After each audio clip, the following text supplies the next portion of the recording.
Miranga na biwobe wali mu bitundu by'omu Kisenyi oluvannyuma lw'ekizimbe okwerinda eggula n'ekigwa ku ttaka.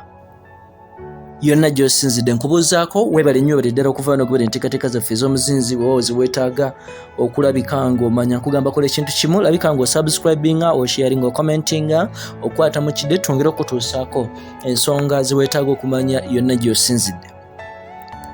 Kati ekiriwo katikati gwampuliriza naawe ndaba yonna gy'osinzidde mu bitundu eby'omu Kisenyi ku njegoyego z'ekibuga Kampala, ekizimbe ekirinaanye Avimo Mall kyekyelindigudde wakati wansi ku ttaka, ng'era bantu bangi n'omuwendo gwabwe abagezaako okupookya oba oliawo n'abafiiridde mu kizimbe kino, omuwendo tegunnaba kulabika nga gutegeerekeka.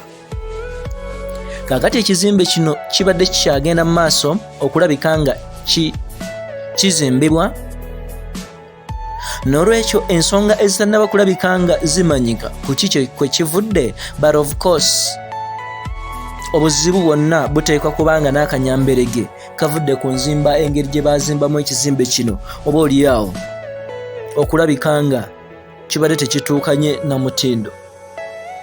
Kaakati Miranga gyennyini gye giri wali mu bitundu eby'omu Kisenyi, nga abantu ababadde beetoolodde awo wonna ekizimbe, osobola okugamba ababadde ku zibodaboda nga batudde, ababadde bakola emirimu gyabwe, abadde batembeeya emmere, ababadde bayitawo obuyisi, ekizimbe kino wekyerindigudde ku ttaka gwampuliriza naawe ndaba, ate oba oliawo kivuddeko ne kirabika nga kibatuulako. Kale tukyagenda mu maaso okukola okufeffetta wakati mu miranga egy'ekitalo. Of course mba saagala kukulagako ku bifaananyi ebimu wano kubanga biyinza okwesittaza omutima, naye nsobola okukulagako ku ebyo ebimu byendi okukulaga kati producer wange wali okukulaga embeera nga bwetambula, gwampuliriza yonna gy'osinzidde okulabika nga otugoberera.